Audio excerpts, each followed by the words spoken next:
और चलिए आज के बाजार की शुरुआत करने से पहले ले लेते हैं रणनीति। हमारे साथ हमारे एक्सपर्ट्स जुड़ रहे हैं, शेर खान के सोमिल मेहता और मोतीलाल ओसवाल सिक्योरिटीज के डेरिवेटिव एक्सपर्ट रिकेश पारिक। आप दोनों का ही कार्यक्रम में स्वागत है।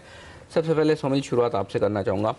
जिस तरह की तेजी हमने शुक्रवार को देखी, शानदार एक ब्रेकआउट, भारी भरकम वॉल्यूम के साथ दिन के हाईएस्ट लेवल पर हमने हफ्ते की क्लोजिंग देखी है।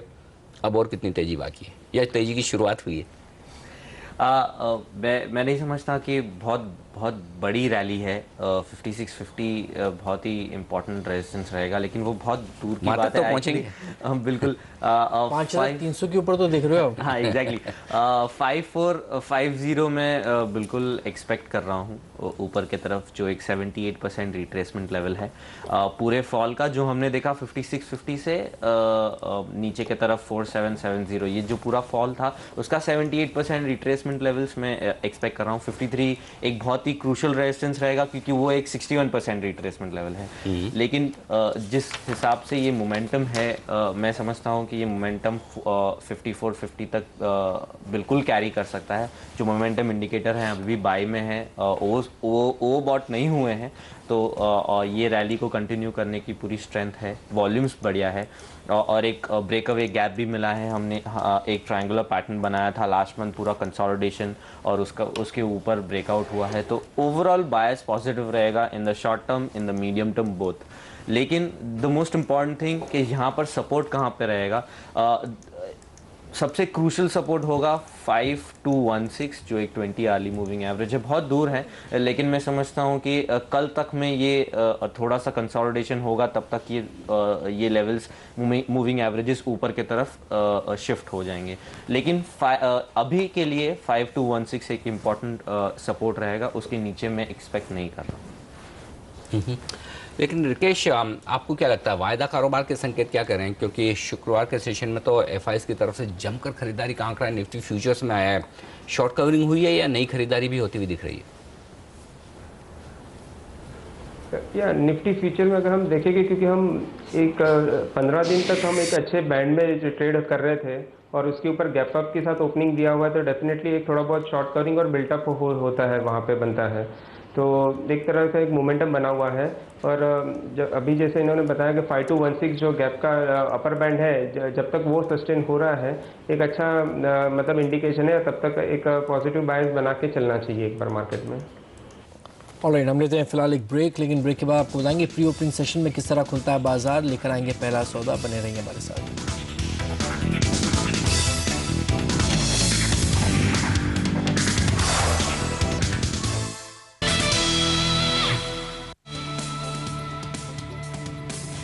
और यहाँ पर बाजारों की खुलने की तैयारी, लेकिन उससे पहले देख लेते हैं किस तरह के संकेत आते हुए दिख रहे हैं। शुक्रवार के सेशन में भारतीय बाजारों में देखिए जमकर तेजी, और उसके बाद दुनिया भर के बाजारों से काफ़ी बेहतर संकेत आते हुए दिख रहे हैं।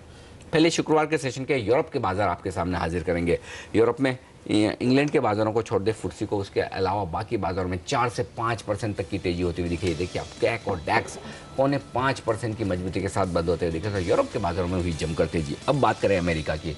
अमेरिकी बाजारों में भी 2 से 3% तक की मजबूती शुक्रवार के सेशन में दिखी। तो कुल मिलाकर यूरोप के कर्ज संकट से बाहर निकलने के उम्मीद में, और जिस तरह का हल निकल कर आया है यूरोपियन यूनियन की बैठक से, उसके बाद दुनिया भर के बाजार मजबूत होते हुए दिख रहे हैं। अब आज एशियाई बाजारों की बात कर लें, वहाँ पर मामूली तेजी के साथ ट्रेड होता हुआ दिख रहा है। उसकी वजह यह कि जो कुछ भी चाइना के पीएमआई आंकड़े हैं वो थोड़े बहुत कमज़ोर नज़र आ रहे हैं। हालांकि उम्मीद से बुरे नहीं है, लेकिन उसके बावजूद जून के महीने के आंकड़े थोड़े से कमज़ोर है, और यही वजह है। और दूसरी बात है कि एशियाई बाजार शुक्रवार के सेशन में अच्छी खासी तेजी पहले से ही दिखा चुके हैं। हांगकॉन्ग के बाजार आज बंद है। तो कुल मिलाकर माहौल थोड़ा पॉजिटिव है, लेकिन जिस तरह की तेजी, जिस तरह का यूफोरिया यूरोप में आपने शुक्रवार को देखा या फिर अमेरिका में देखा, उतनी तेजी आज होती नहीं दिख रही है। भारतीय बाजारों में हमने 550 पॉइंट की तेजी हमने देखी है शुक्रवार को। आज उम्मीद कर रहे हैं कि फिर से हम 5300 के पार ही खुलते हुए नजर आएंगे, ये बात तय है। लेकिन रुपया एक और बड़ा फैक्टर होगा जिस पर भी नजर होगी, जो कि शुक्रवार के सेशन में 1.5% की मजबूती के साथ बंद होता हुआ दिखा। पहली टिक यहाँ पर प्री ओपनिंग सेशन में आती हुई 30 अंक ऊपर है सेंसेक्स पर और 20 अंक नीचे है निफ्टी पर। तो शांत शुरुआत होती हुई दिख रही है सेंसेक्स और निफ्टी की आज प्री ओपनिंग सेशन में। कोई बड़ा मूव आते हुए नजर नहीं आ रहा, लेकिन देख लेते हैं कि किस तरह की मूव्स यहाँ पर स्टॉक्स में दिख रहे हैं। सीमेंस इंडिया एक स्टॉक है जो 5% के आसपास की कमजोरी दिखाता हुआ और शायद इसी की वजह से निफ्टी पर प्रेशर, और एसईसी एक और स्टॉक है जहां पर 3.5% के आसपास की कमजोरी होती हुई दिख रही है। तो ये दो स्टॉक फोकस में है। बैंकिंग शेयरों में कुछ, और कैन इंडिया एक और स्टॉक है जहां पर मजबूती का माहौल दिख रहा है, 2.5% के आसपास की मजबूती। जिस तरह से क्रूड तेजी से उछला है, लगभग 8 से 10% की उछाल एक ही ट्रेडिंग सेशन में क्रूड में देखने को मिली है, जो कि 2008 के बाद की सबसे बड़ी उछाल है। यूरोप के संकट के हल होने की उम्मीद में यहाँ पर कच्चे तेल के दाम काफ़ी तेज़ी से उठे हैं। उसका फायदा आप कैन इंडिया में आते हुए देख सकते हैं। प्री ओपनिंग सेशन में 2.5% मजबूत है। पीएनबी और एसबीआई जैसे शेयर भी मजबूती के साथ खुल सकते हैं। ये संकेत प्री ओपनिंग सेशन से आते हुए दिख रहे हैं। ये दोनों ही शेयर हरे निशान में ट्रेड करते हुए। इसके अलावा भेल, मारुति, महिंद्रा, इन स्टॉक में थोड़ी बहुत खरीदारी लौटती हुई दिख रही है।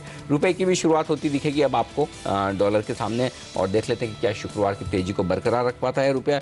डॉलर कमजोर होता हुआ दिख रहा है दुनिया भर की करेंसीज के सामने, और यहाँ पर हमें देखना होगा कि क्या रुपए के सामने भी डॉलर में कमजोरी बरकरार रहती है या नहीं। तो वहाँ पर भी हमें एक संकेत मिलता हुआ दिखेगा भारतीय बाजारों के लिए कि किस तरह की चाल रुपए और डॉलर की रहती है, ये अहम होगा। 55 रुपये 61 पैसे के आसपास रुपया हमने शुक्रवार के सेशन में बंद होते हुए देखा था। तो अब 56 के नीचे की क्लोजिंग होती हुई दिखी। तो 57 रुपये 40-50 पैसे के आसपास के हाई के बाद यहाँ पर एक अच्छी खासी रिकवरी, और आप देख सकते हैं ये रिकवरी बरकरार है। 1/4% की मजबूती रुपए में आज फिर से 12 पैसे की मजबूती रुपए में आपको देखने को मिलेगी। 55 रुपये 50 पैसे, जी हाँ, ये है लेवल डॉलर का, जहाँ पर आप $1 खरीदने के लिए आपको कितने रुपए देने होंगे। हमारे साथ अल्फारी फाइनेंशियल्स के प्रमित ब्रह्मभट्ट कार्यक्रम में शामिल हो रहे हैं। प्रमित, स्वागत है आपका CNBC आवाज़ पर। रुपए में और कितनी मजबूती आते हुए देखते हैं? क्या उम्मीद करें कि 55 के आसपास पहुँचेगा? रुपये में जो शुक्रवार को मजबूती देखने को मिली है वो डोमेस्टिक फैक्टर्स की वजह से मिली है, और जो यूरोपियन मार्केट में एक पॉजिटिव सेंटीमेंट आया है उसकी इफेक्ट आनी अभी बाकी है। तो जब आज यूरोपियन मार्केट ओपन होगा उसमें जो पॉजिटिव मूवमेंट आएगी वो एक इफेक्ट रुपीस में मिल सकती है। जैसे आपने बताया 55 की लिमिट, तो पहले हमें ये देखना होगा कि 55-25 एक क्रूशियल लेवल है जहां से आगे हम देख सकते हैं कि 55 तक जा सकता है। पर जो एक सेंटीमेंट बना है इंडिया में वो बरकरार रहना जरूरी है 55 जाने के लिए। राइट। ये बताइए कि आप ट्रेडर क्या करें, क्योंकि हमने अचानक इसको देखा है 57 से 55 पे आते हुए। क्या ये 55 को तोड़ सकता है? क्योंकि पैसा काफ़ी आ रहा है, लिक्विडिटी काफ़ी आ रही है बाहर से, तो 55 टूट सकता है। ट्रेडर किस पर नज़र रखें? जो नंबर FII के आए हैं Q1 में अप्रैल से जून में, वहाँ पे नेट पुल आउट हुआ है FII का, और जैसे फाइनेंस मिनिस्टर चेंज हुए और प्राइम मिनिस्टर ने ये जगह ले ली है, तो एक सेंटीमेंट बना है कि काफी ज्यादा एक प्राइवेटाइजेशन और ग्लोबलाइजेशन की तरफ एक फास्ट फोर्स से काम किया जाएगा। तो उस हिसाब से वहाँ पे एक नया फंड आ सकता है। तो जो ट्रेडर्स की बात है, अभी जो सिचुएशन है वहाँ पे देखे कि 55-25 से नीचे रुपये जाता है तो रुपये का ट्रेंड चेंज होकर कमजोरी दिखती है। तो ये लेवल जहाँ पे एक बाइंग मैं नहीं समझता कि हो सकती है। चलिए, धन्यवाद हमसे बात करने के लिए। बहुत ही अच्छी मजबूती 57 से 55-50 पे। तो अनिल जी, बहुत ही स्ट्रॉन्ग स्विंग, बहुत ही स्ट्रॉन्ग मोमेंटम, और जो FIs का पैसा आ रहा है वो भी मदद कर रहा है रुपए की। बिल्कुल, और उससे ज़्यादा शायद जो ये है कि माहौल और मूड बदलता हुआ दिख रहा है। लोगों को ये भरोसा हो रहा है कि सरकार कुछ काम करेगी, और उससे जो कुछ भी वित्तीय घाटा बेकाबू होता हुआ दिख रहा है, जिसकी वजह से सबसे बड़ी मार रुपए पर पड़ी है, वो कहीं न कहीं अब पॉजिटिव होता हुआ नजर आ रहा है। तो वो एक बड़ा फैक्टर, और साथ ही दुनिया भर के बाजारों में जिस तरह से डॉलर कमज़ोर हुआ है, और रिस्की एसेट क्लास, चाहे वो इक्विटी हो, करेंसीज हो या फिर कमोडिटीज, सब जगह पैसा आता हुआ दिख रहा है। तो उसका भी फायदा थोड़ा बहुत रुपये को मिलता हुआ दिख रहा है। पॉजिटिव सेंटीमेंट यहाँ पर बनते हुए, खासतौर से गार के क्लेरिफिकेशन के बाद भारतीय बाजारों में। हमारे साथ अब कार्यक्रम में जगन्नाथम थुनगुंटला भी शामिल हो चुके हैं। जगन्नाथम, स्वागत है आपका CNBC आवाज़ पर। सबसे पहले बाजार पर ही एक राय लेना चाहूँगा। क्या आपको अब बाजार के फैक्टर्स पॉजिटिव होते हुए दिख रहे हैं, और आप ये समझते हैं कि ये बाय ऑन डिप्स का मार्केट हो चुका है? अगर हाँ, तो इस तेजी में और कितना दम है, कितनी और बढ़त यहाँ से आप आते हुए दिख रहे हैं? आई थिंक शायद लगभग 2 साल के बाद पहले बार मुझे थोड़ा सा बुलिश का, थोड़ा सस्टेनेबल रैली वाला माहौल लग रहा है। आई थिंक एक तो पहले प्रॉब्लम है कि इंडिया में पॉलिसी मेकिंग और गारब दोनों के बारे में थोड़ा बहुत एटलीस्ट मूवमेंट शुरू हुई, और यूरोप का जो प्रॉब्लम है उसका भी सुपरवाइजरी बैंक करके एटलीस्ट एक कोशिश जारी है कि सिचुएशन को थोड़ा बेटर करने के लिए।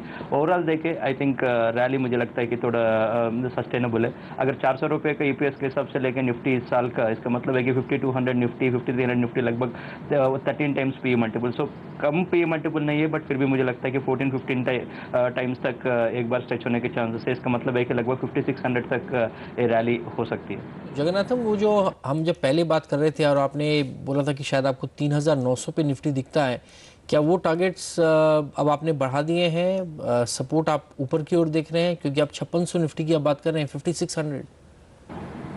वो जरूर है, अगर अगेन गवर्नमेंट अगर पॉलिसी मेकिंग में फिर एक बार फंबल करे, क्योंकि अवर पॉलिटिशियंस और एडमिनिस्ट्रेटर्स बिल्कुल ही माहिर है कि बिल्कुल ही कैपेबल है कि to spoil the situation from any point. So इस एंगल से देखें, अगर जो प्राइम मिनिस्टर आने के बाद जो होप रिवाइव हुई है कि पॉलिसी मेकिंग के बारे में, अगर एक बार वो फिजल आउट हो जाती है, फिर एक बार वो worst case scenario of 3900 still remains. I think it's all about high probability event, I mean assuming that how the policy making, how the European situation develops, अगर वो दोनों पॉजिटिव है 5600, अगर उन दोनों में फिर एक बार निकल जाता है, आई थिंक 39 दोनों का प्रोबेबिलिटी है। ऑलराइट जगन्नाथम, ऑटो में फोकस है, नंबर्स आ रहे हैं, महिंद्रा एंड महिंद्रा के नंबर्स काफ़ी अच्छे रहे हैं क्योंकि डीजल में है प्राइमरीली, और अगर हम सिर्फ यूटिलिटी व्हीकल देखेंगे तो 28% का जंप देखने को मिला है। हालांकि मारुति के आंकड़े शायद थोड़ा प्रेशर में रहे क्योंकि एंट्री लेवल पे थोड़ा सा धक्का लगा है, ऑल्टो के सेल्स 30,000 से 20,000 पे रह गए, यानी 30% का डिप। तो इन दोनों को कैसे आप अप्रोच करेंगे, मारुति और Mahindra and Mahindra? I think petrol price hike के बाद डीजल को ब्लेसिंग इन डिस्गाइज जैसा लग रहा है। आई थिंक अब द डीजल डिरेगुलेशन देखना पड़ेगा कब तक गवर्नमेंट एक्शन ले पाएगी, तब तक जरूर M&M के लिए जरूर पॉजिटिव पॉइंट है। ऊपर से लास्ट 3-4 मंथ्स की गिरावट के बाद वैल्यूएशंस भी थोड़ा रीजनेबल पोजीशन में आ रखे हैं और मैनेजमेंट भी एग्रेसिव है। वो सब देखते हुए मुझे लगता है कि M&M ये सब ऑटोमोबाइल क्षेत्र में थोड़ा पॉजिटिव बैठा है आज के दिन। चलिए देख लेते हैं आज आपके लिए ट्रेडिंग के मौके कहाँ हैं। हमारे साथ इस कार्यक्रम में शामिल हो रहे हैं संदीप, ट्रेडिंग कॉल्स लेकर। नमस्कार। नमस्कार अनिल जी, पहला कॉल है टेक्नो शेयर्स एंड स्टॉक के हुसैनी बदारिया की ओर से। BHEL के फ्यूचर्स पे दाव लगाने की बात वो कर रहे हैं। उनका मानना है कि आप यहाँ पे खरीदारी कर सकते हैं क्योंकि फ्राइडे के ट्रेडिंग सेशन में उनका मानना है कि यहाँ पे 232 के लेवल के ऊपर यहाँ पे स्टॉक ने ब्रेकआउट दिया है और उन्हीं लेवल्स के ऊपर यहाँ पे क्लोजिंग देखने को मिली है। तो आप यहाँ पे खरीदारी करके चले। 256 तक के टारगेट्स आने वाले 3 से 4 दिन में ये काउंटर दिखा सकता है, यानी कि मौजूदा भाव जो कि 234 रुपये के आसपास है, वहाँ से करीब 22 रुपये तक के अपसाइड और इस काउंटर में देखने को मिल सकते हैं। दूसरा कॉल हालांकि सेल कॉल है। यहाँ पे HUL में बिकवाली करने की सलाह है BME वेस्ट ट्रेडर्स के इंद्र नारायण विश्वास की ओर से। उनका मानना है कि आप 454 रुपये के लेवल पर वॉच करें और उसके नीचे जाने पे ही यहाँ पे बिकवाली करने की राय है क्योंकि ये की सपोर्ट लेवल है स्टॉक के लिए, और अगर ये लेवल टूटता है तो फिर यहाँ पे वीकनेस गिरा सकती है। उनका मानना है कि अगर ये लेवल टूटता है तो आपको आज ही यहाँ पे करीब 448 तक के लेवल्स देखने को मिल सकते हैं, यानी कि 5 से 6 रुपये तक के गेंस आपको यहाँ देखने को मिल सकते हैं अगर आप यहाँ पे शॉर्ट पोजीशन क्रिएट करते हैं। चलिए अब तीसरा और चौथा कॉल जानेंगे शेर खान के सौमिल मेहता से, वो हमारे साथ मौजूद हैं। नमस्कार सौमिल, बताइए कौन से शेयर्स पर आपकी नज़र है आज? सबसे पहला कॉल होगा टाटा केमिकल्स पर। टाटा केमिकल्स बहुत ही ज़्यादा ओवरसोल्ड जोन में है और एक कंसोलिडेशन हो रहा है बॉटम पर, एक बेसिंग आउट पैटर्न बन रहा है। तो यहाँ पर मैं समझता हूँ कि एक बाय कॉल लेना चाहिए क्योंकि मिड कैप्स बहुत ज़्यादा स्ट्रॉन्ग है और जो टारगेट बनते हैं वो अराउंड 325 के बनते हैं जो एक शॉर्ट टर्म टारगेट होंगे, और जो स्टॉप लॉस होगा वो 304 पर स्ट्रिक्ट स्टॉप लॉस लगाएं। और ये एक रेंज का जो कंसोलिडेशन हो रहा है उसका लोअर एंड का रेंज है, लेवल है। दूसरा कॉल होगा SBI पर। SBI में एक ट्रायंगुलर पैटर्न बना है, मैं एक्सपेक्ट करूंगा कि ये ऊपर की तरफ टूटे। अब तक टूटा नहीं है डेली चार्ट्स पर, और जो मोमेंटम इंडिकेटर है वो ऑलरेडी बाई साइड पर हैं, आर्ली और डेली दोनों ही साइड। वॉल्यूम्स बढ़िया हैं तो यहाँ पर टारगेट बनते हैं अराउंड 2250 के, और आप स्टॉप लॉस लगा सकते हैं 2120 पर। ओके, तो यहाँ पे खरीदारी करने की राय है। टाटा केमिकल्स और SBI पे उनकी नजरें हैं। शुक्रिया आपका शामिल हमारे साथ जुड़े रहिए। पांचवें कॉल की ओर बढ़ते हैं। पांचवा कॉल भी एक बाय कॉल है। जिंदल 100 पे खरीदारी की राय है manasjaiswal.com के मानस जायसवाल की ओर से। उनका मानना है कि 120 रुपये के आसपास इस स्टॉक ने काफ़ी अच्छा बेस बनाया है और फ्राइडे के सेशन की बात करें तो 132 का लेवल इस स्टॉक ने पार किया है जो कि एक नया ब्रेकआउट है चार्ट पे। तो उस लिहाज से हायर वॉल्यूम्स के साथ ये ब्रेकआउट देखने को मिला था। तो उसके बाद अब उनका मानना है कि 138 तक के लेवल्स ये काउंटर आपको आज या कल के ट्रेडिंग सेशन में दिखा सकता है, यानी कि मौजूदा भाव से करीब 5-5.5 रुपये तक के गेंस यहाँ भी देखने को मिल सकते हैं। तो जिंदल 100 पे भी आज आप खरीदारी के दाव लगा सकते हैं। धन्यवाद इस अपडेट के लिए। तो इस पर हम नज़र रखेंगे। हमारे साथ जगन्नाथम, सौमिल और रिकेश मौजूद हैं। आपसे जाना है सौमिल, कुछ चार्ट्स पर खासकर ऑटो की जिसमें हम बात की, मारुति और महिंद्रा को छोड़ दें, टाटा मोटर्स एक और दिग्गज है जहां पर अब थोड़ा सा प्रेशर दिख रहा है नंबर्स में। चार्ट्स में भी क्या ये दिख रहा है? क्या आपको लग रहा है कि थोड़ा सा नीचे आ सकता है यहाँ से? बिल्कुल, टाटा मोटर्स को छोड़कर दूसरे सब थोड़े से स्ट्रॉन्ग लग रहे हैं। मैं समझता हूँ कि इनमें एक कॉल लिया जा सकता है, लेकिन टाटा मोटर्स एक ऐसा स्टॉक है जिसने एक साइडवेज पैटर्न बनाया था, एक अच्छा खासा बाउंस दिया था और वो साइडवेज पैटर्न नीचे की तरफ टूट चुका है। जो हमने थर्सडे के सेशन में देखा था नीचे की तरफ टूटते हुए 3-3.5% नीचे था, उसके बाद भी नीचे की तरफ खुला था। तो मैं ओवरऑल मैं समझता हूँ कि ये एक वीक काउंटर है, इसे अवॉइड करें क्योंकि मार्केट का बायस पॉजिटिव है। तो आप दूसरे काउंटर्स पे दाव लगाएं, ये वीक काउंटर है तो इस पे दाव ना लगाएं। मैं एक्सपेक्ट कर रहा हूँ कि इसका जो 220 to 10 के जो लेवल्स हैं, जो प्रीवियस स्विंग लोस हैं, वो बिल्कुल एक्सपेक्टेड है और मैं समझता हूँ कि उस लेवल पर जाकर ही इस स्टॉक को सपोर्ट मिलेगा। लेकिन ओवरऑल इसका शॉर्ट टर्म और मीडियम टर्म बायस नेगेटिव है, तो इसमें बाइंग का मैं सजेशन नहीं दूंगा। लेकिन रिकेश, ऑयल मार्केटिंग कंपनियों के शेयरों पर आपसे राय लेना चाहूँगा। एक और जहाँ पेट्रोल के दाम उन्हें घटाने पड़े हैं पिछले वीकेंड पर, उसके साथ ही आप देखिए क्रूड के दाम काफ़ी तेज़ी से ऊपर आते हुए दिख रहे हैं। फिलहाल डीजल के दाम बढ़ने की संभावना कहीं नज़र नहीं आ रही। तो जो कुछ भी ये डेवलपमेंट्स हुए हैं वीकेंड पर, इसके चलते क्या कहीं कोई शॉर्ट पोजीशन बनाने की राय बनती है आपकी? शॉर्ट पोजीशन ऐसा तो कोई बड़ी दिख नहीं रही है, लेकिन अगर एक निफ्टी में ओपन इंटरेस्ट देखते हैं तो 5300-5400 का ओपन इंटरेस्ट काफ़ी हैवी है और एक अच्छा मूवमेंट के बाद एक थोड़ा सा कंसोलिडेशन फेज हो सकता है ऊपर में। बट शॉर्ट परसी जैसे इन्होंने बताया कि टाटा मोटर्स में स्ट्रेंथ इतना दिखा नहीं था, तो एक हो सकता है कि अगर मार्केट टिके नहीं तो वो स्टॉक में थोड़ा गिरावट हो सकती है। बाकी मारुति और महिंद्रा ऑटो के अंदर में काफ़ी अच्छा पॉजिटिव मोमेंटम दिखा रहे हैं। लेकिन देख लेते हैं अब आज किन शेयरों पर एफआई ब्रोकिंग हाउस की तरफ से रिपोर्ट्स आई हैं।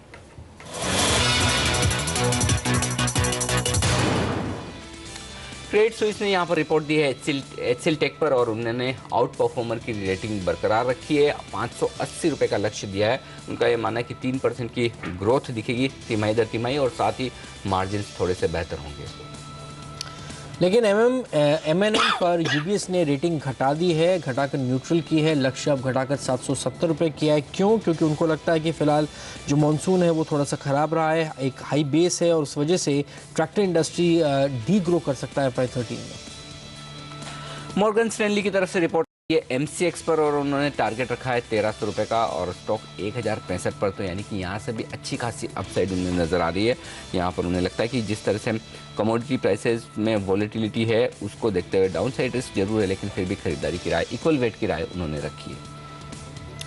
क्रॉम्पटन ग्रीव्स पर RBI होल्ड की राय दे रहा है। लक्ष्य 115 रुपये है। उन्होंने कहा है कि जो उनकी रिस्ट्रक्चरिंग हुई है बेल्जियम ऑपरेशंस की, उससे कुछ कॉस्ट करीब 25 से 35 मिलियन यूरो की आ सकती है फिलहाल।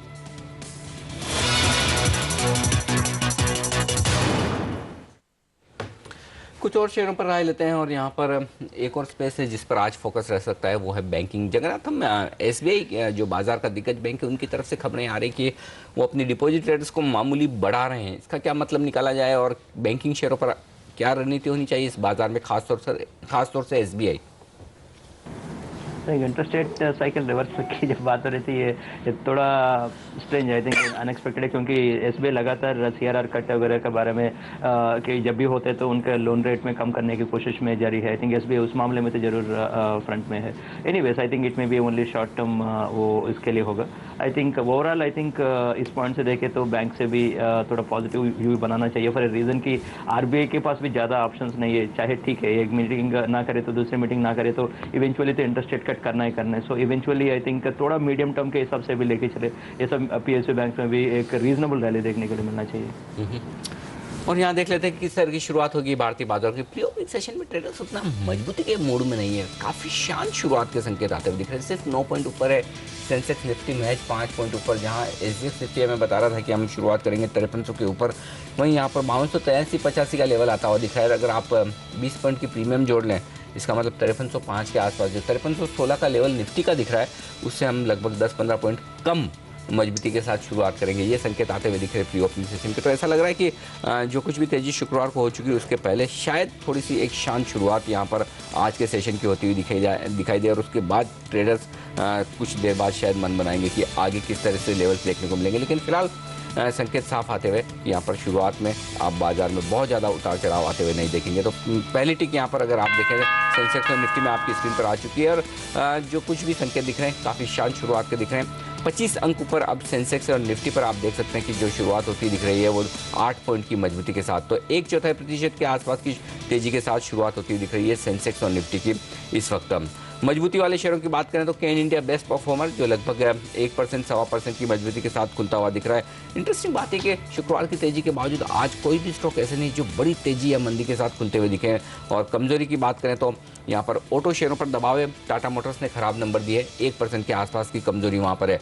डॉक्टर रेड्डीज के लिए पिछले 2 सेशन काफ़ी शानदार रहे थे, आज यहाँ पर थोड़ी प्रॉफिट बुकिंग होती हुई दिख रही है। 1% के आसपास की कमजोरी इस स्टॉक में आपको नजर आएगी, लेकिन ज़्यादातर शेयरों में काफ़ी शांत शुरुआत होती हुई दिख रही है। सेंसेक्स और निफ्टी में कोई बहुत बड़ा बदलाव नहीं है। आप देखिए भेल, सेल, पीएनबी जैसे शेयर मामूली तेजी के साथ शुरुआत करते हुए दिख रहे हैं। ऐसे में फोकस करते हैं वायदा कारोबार के स्टॉक्स पर, शायद वहाँ पर ज़्यादा बड़े मूव्स आते हुए दिखे। जी हाँ, टीवीएस मोटर्स 2.5% की कमजोरी के साथ सबसे टॉप लूजर है इस वक्त, और कमजोर मंथली सेल्स के नंबर टीवीएस के आए थे, उसके बाद यहाँ पर मार पड़ती हुई दिख रही है।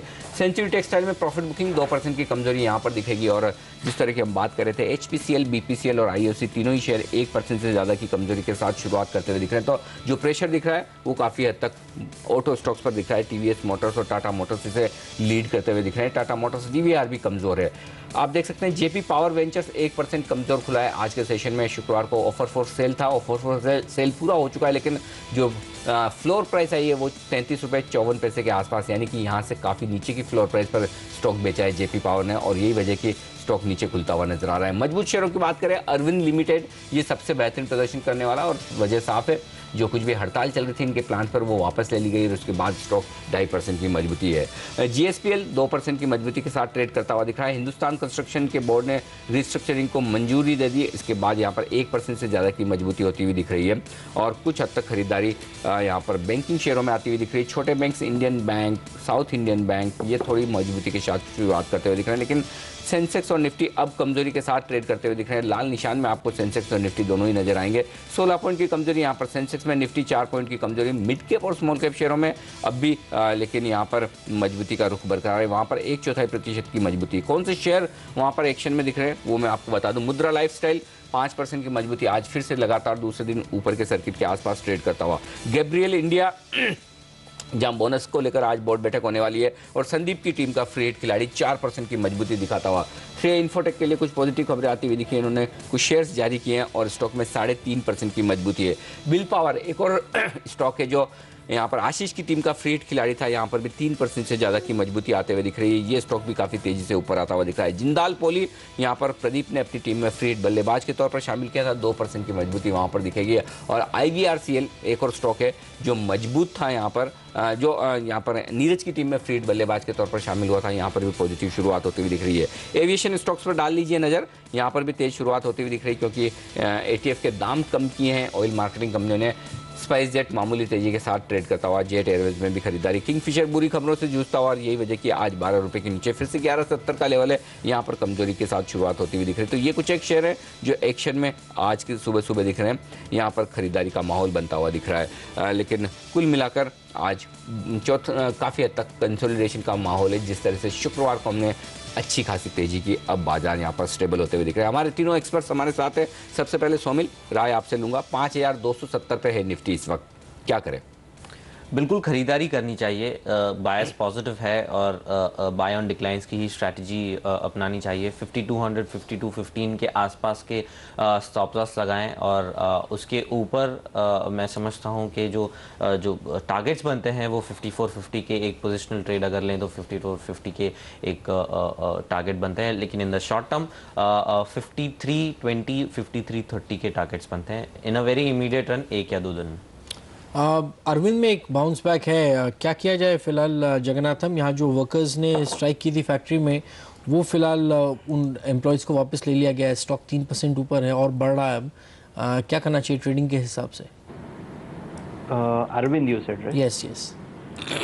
Yeah. One is I mean Arvind बहुत बॉटम तक पहुंच गया। अगर क्लोजली वॉच करें 2009 के बॉटम पे जिस पॉइंट पे लगभग ऑलमोस्ट अरविंद उस लेवल तक पहुंच गया, और बहुत सारे HNA पोर्टफोलियोज में अरविंद बहुत पहले एक इंपॉर्टेंट स्टॉक हुआ करती थी, बट लेकिन ग्रेजुअली सुजलान जैसा वो भी आउट ऑफ फेवर होते चला गया।